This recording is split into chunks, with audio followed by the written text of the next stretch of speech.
What's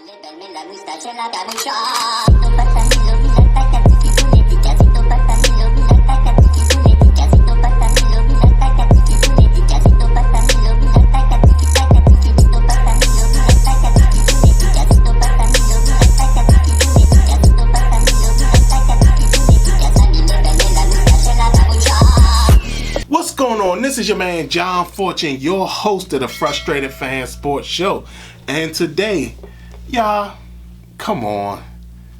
It seems like sometimes I feel like I'm the Deion Sanders of YouTube, you know? Like, everybody wants me to be wrong, but yet and still, when I turn around, it always ends up with me being right. I mean, I understand that when I said he should have been benched, period.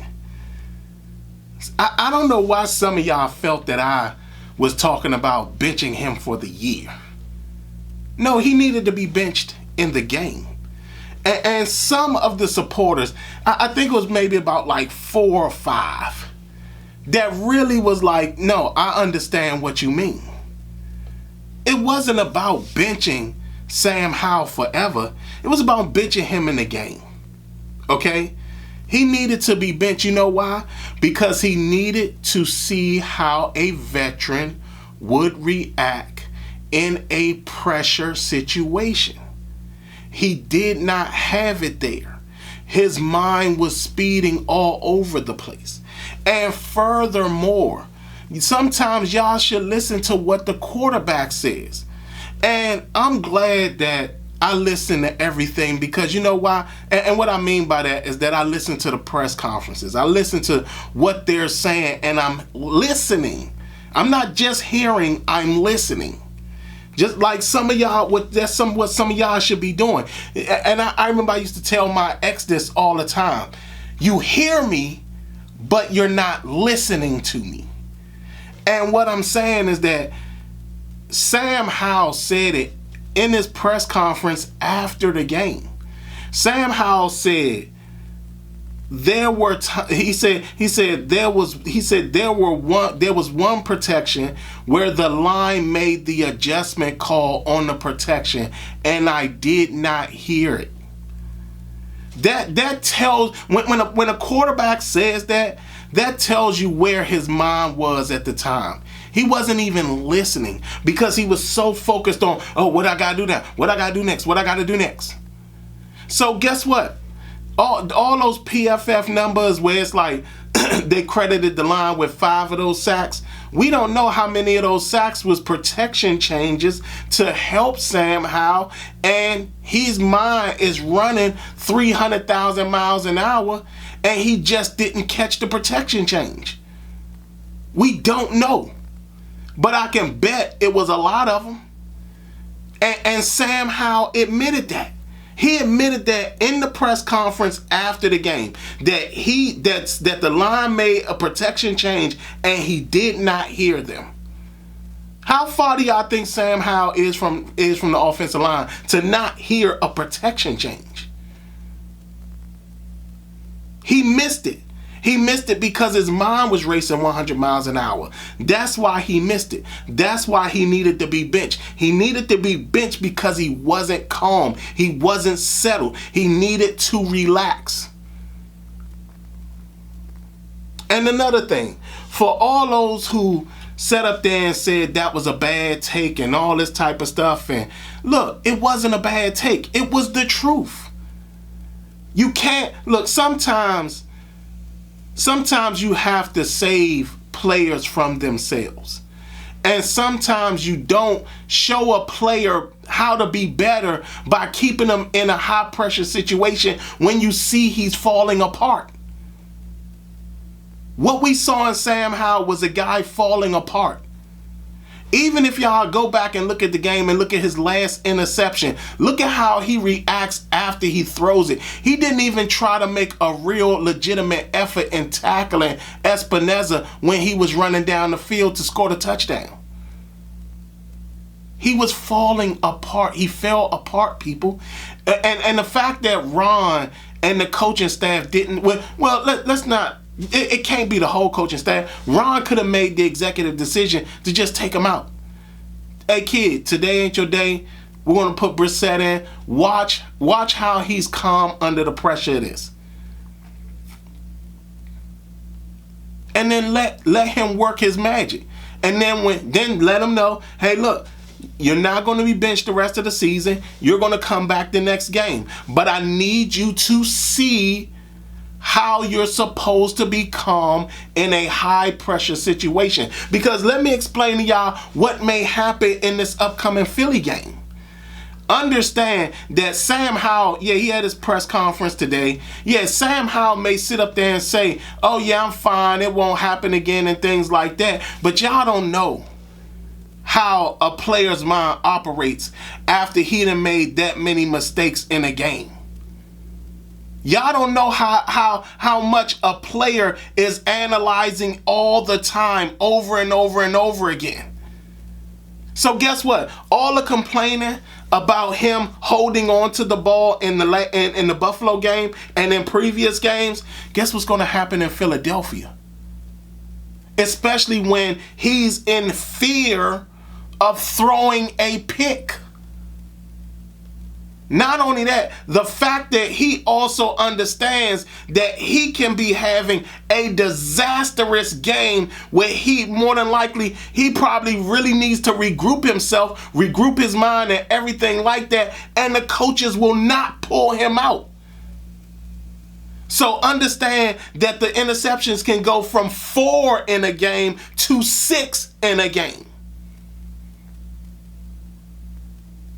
That is why sometimes you need to bench a guy, not solely because he's playing bad, but because mentally he needs to get out of the game. And that's what happened with Sam Howell. He needed to get out of the game. And I heard somebody say something about fans of this area got PTSD and all this type of stuff. Let me break that down. PTSD for fans in this area can go both ways. It can go overly positive or overly negative. I myself am always down the middle. I'm always truthful and honest with you guys. I never tell you guys or say something to get you guys all on my side. I never say anything to y'all to get y'all to believe something that I don't believe. Okay? And with that, I'm not saying Sam Howell is an awful quarterback. I just said he needed to be benched in that game because he was mentally out of it. You could see it on the film. You could see it in the game. He was mentally out of the game. And if you paid attention and you saw what he did after he threw the interception to Espinoza right in his face, you could tell that he was a defeated guy. And then, like I said, again, PTSD can go any way. You can get the guys that's like, oh my God, he's awful. Dang, we're going to need the backup quarterback to come in and start the rest of the season. But then you get the guys that's on the other side that come with their biases. And then they sit up there and they say, well, you're not a fan because you don't believe in him. And we got to stay positive. Like everybody all of a sudden has read the book, The Secret, all of a sudden. And just staying positive is how you sit up there and everything just happens right if you just stay positive. No, that's not the case. Because for all those over positive people, they're all under the thing of where it's like, this has to work out. Please let this work out. I can't keep being on this quarterback carousel forever. I mean, God, Sam Howell, please work. That's their PTSD. Because they're so desperate for the guy to work. But at the same time, you got to also understand that there are times where the guy needs to be protected mentally. And not taking him out of the game could have hurt him. Because again, you're talking about, because somebody said something that I thought was so ridiculous. Where it was like, yeah, he threw a long bomb by the sideline to Curtis Samuel. The game, we were being blown out 37-3. It wasn't even 3 points on the board at that point. We were being blown out 37-0. Buffalo started running basically an umbrella defense. And guess what? He still didn't throw a touchdown in the game. We still didn't score. We had to kick a field goal to score in the game. So y'all have to understand certain things. And I know you're getting a lot of information. But again, it's okay. It's okay. Sam Howell did need to be benched again. But guess what? That doesn't mean that he couldn't come back in Philly and do a better job.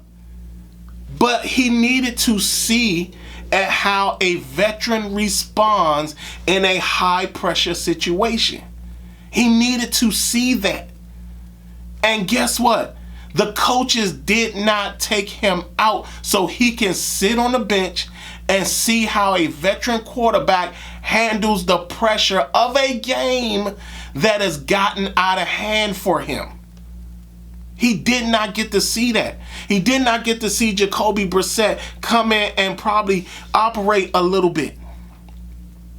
Even if Jacoby Brissett wasn't successful, at least Sam would have sat up there and been like, okay, maybe I'm overreacting a bit. Because again, you could tell he was not there. And like I said, if he did miss more protection calls that was called out from the line, understand that again, his mind was racing. Keeping him in the game did nothing for him. Because guess what? Sam Howell can say what he want to say at the press conference. Ron Rivera can say what he want to say. Eric Bieniemy can say what he want to say. But mentally, all that is still up in Sam Howell's mind. All of it is still in his mind. In his mind is still that he threw 4 interceptions. And everybody's saying, oh, well, and more than likely, I'm pretty sure you all going to sit up there and be like, oh, he's on to the next game. Yeah, he's on to the next game. But guess what? When he gets in that game, and trust and believe, if Sam Howell throws his first interception, it's going to click right back on. He's going to be, oh my God, I threw an interception. Oh my God, I threw an interception. And his mind is going to start racing. And again, like I said, because they kept him in the game, there's going to be a point that if he is having a bad day and he throws 3 picks in this game, in this upcoming game, then all of a sudden he already knows that the coaches will not take him out. So guess what? More than likely, it will destroy him even more mentally. And this is why we all have to understand that, again, sometimes the best interest of a player is sitting him down and having him look and see someone else, act under pressure. He needed to see that, and he didn't get to see that. And I understand that some of y'all may be like, well, he had Taylor Heinicke last year. Taylor Heinicke is an anomaly. Not only did he know how to operate under pressure, he had the most awkward way of operating under pressure. Sometimes he would sit up there and make mistakes, and sometimes he would just be a disaster, come back the next day and won't be a disaster at all. So you got to understand that it's not the same thing. If he would have saw Jacoby Brissett go in there, relax. Jacoby Brissett is hearing the protection changes. Jacoby Brissett is already off of his first read onto his second and third reads. Then that would have helped Sam Howell understand that he doesn't have to focus on that stuff like that. Because again, there were times where he was zoned in on his first read and did not come off the first read at all. And a lot of people will sit up there and show you film and watch film with you, but they don't know all the ins and outs of film. Because a lot of times you have to be in that game to understand what's going on. And for people who have played the game, there's a lot of things that you can see in a game that you're like, wait a minute, what just happened there? Wait a minute, what's going on there? All right, this guy came free. Why is that? Most times when you see a guy come free, not like the Andrew Wiley situation, but when you see a guy come completely free, or if you see the tackle block in versus blocking out, 9 times out of 10, they change the protection. And what ended up happening is the quarterback is now responsible for the free rushing guy, and he's not paying attention. So again, it's okay. It's okay to accept that I was right. He needed to be benched in that situation and given a moment of opportunity to get his mentals back together and also see how another quarterback operates in that situation. So he's not sitting there, again, going to the next game, because again, yeah, everybody's confident until you get into the game. And then once the game happens, if he misses his first pass or he throws his first interception, it's going to start feeding back to him. It's not going to be easy for him to get it out of his mind. So, like I said, again, I'm glad he's back for this game. It's not a thing about benching him the whole season. It wasn't about me saying bench him the whole season. It was just that he needed to be taken out of this particular game because he wasn't playing well and he wasn't operating well under pressure. That was just it. Now, we got the Eagles coming up. One thing that Sam Howell said in his press conference, which means to me he's listening to a lot of YouTubers and he's listening to a lot of people, but he said, "This will never happen again." Now he has to be taught never to give the opposing team bulletin board material. Because understand that for every person, every fan that's listening to the press conference, there are also players listening to these press conferences as well. And for Sam Howell to say, "This will never happen again. I will never play like that again." You just gave Philly bulletin board material. Just gave it to them. And understand, they're going to be even more pissed because they think they're a better defense than Buffalo. They're going to be like, what you mean they ain't never going to happen again? Oh, okay.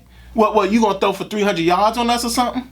Oh, what you mean is that you going to play worse than you played in Buffalo because we're going to come after you even harder and let you miss a protection change. It's a wrap. Don't give another team bulletin board material, especially a team like Philadelphia who has something to prove to us because we beat them last year and ended their winning streak. Understand, Philly still feels that. And if y'all think that they don't, you're crazy. Because Darius Slay made it a point of saying what he did in the offseason so he can counter Terry McLaurin. They still feel that sting of us beating them last year. And the last thing we needed was for Sam Howell to give bulletin board material. So, other than that, I will say this. I do feel that Sam Howell should be given the whole season.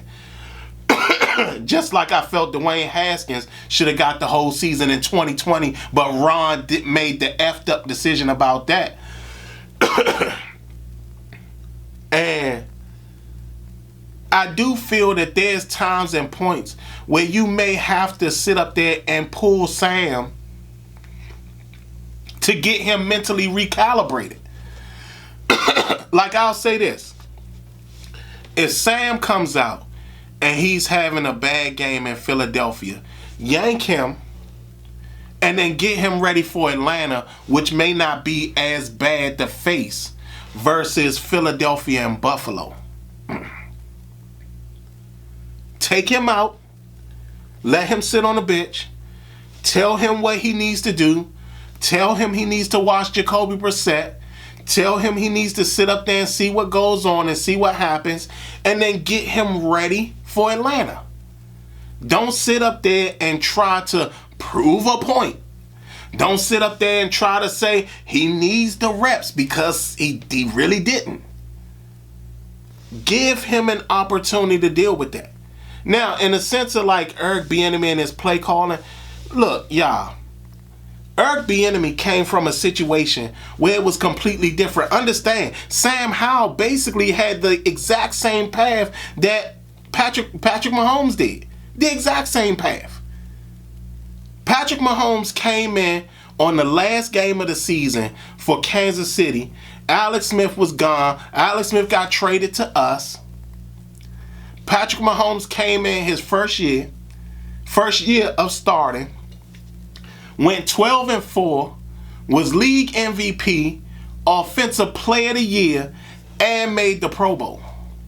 So guess what? If Eric Bieniemy dealt with that in Kansas City, and people are saying Sam Howell can make all the throws, Eric Bieniemy is like, oh, I just left a guy who can make all the throws. I just left a guy who's calm under pressure, who's steady under pressure. Oh, then this is great. I can transfer my offense to this, and it's going to work. And now Eric Bieniemy has found out very quickly that, oh, wait a minute. He doesn't operate that well under pressure. So understand, Eric Bieniemy still has to learn a lot of stuff. And again, if Sam Howell is not hearing protection changes, if Sam Howell is not playing like he's supposed to play, it doesn't matter what play Eric Bieniemy calls, it's not going to make a bit of a difference. So again, like I said, I will say this. I do feel that Washington will lose against the Eagles. The Eagles come in with a very stout defense. Sam Howell just gave them bulletin board material by saying he will never play like that again. So they're going to be out there really wanting to play. Like I said, Darius Slay said that he was learning techniques to stop Terry McLaurin. Terry McLaurin is still dealing with the toe issue. I don't know how bad it is or how good it is, but the time that he had, I'm pretty sure that it's bothering him slightly. But again, I hate to say this, but I do feel we're going to lose this game. And it's one of those things where I'm not certain if Sam Howell's going to have a bad game, but I will say this. If the moment you see him struggling mentally too, and you see him with the glossy eyes and he's missing changes, or he's holding on to the ball too long, or he's stuck on one route, take him out of the game so you can teach him how to be calm under pressure, because that's another skill you have to learn playing football. If you're playing, and that's at any level, when you're playing football, you have to learn how to be calm under pressure, because the moment you start to collapse, everybody else around you collapses too. So again, I'm not taking it back. He needed to be benched, but it was only for the game.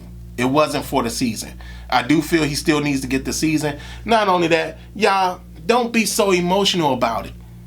I mean, we've gone through this quarterback carousel for a while now, and it's not going to change. It's not going to be one of those things that changes overnight. Just being super positive is not going to make him not throw interceptions. Being super negative is not going to make him is not going to have Jacoby Brissett come in and be a far more superior quarterback. Be down the middle. Be okay with accepting the fact that Sam Howell got criticized for not playing well, because he did not play well. Don't be trying to grasp for certain things just to make your argument right. That's not what you need to do. Focus on the game. Focus on telling people what's really happening in the game. And I told everybody what happened in the game, and I'm not taking it back. He needed to be benched.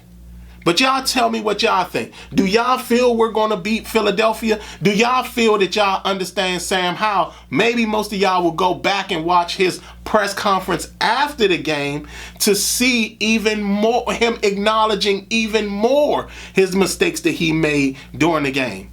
Y'all tell me what y'all think. Other than that, this has been your man John Fortune, the Dion of YouTube, because everybody's waiting for me to be wrong and lose. And this has been the Frustrated Fan Sports Show.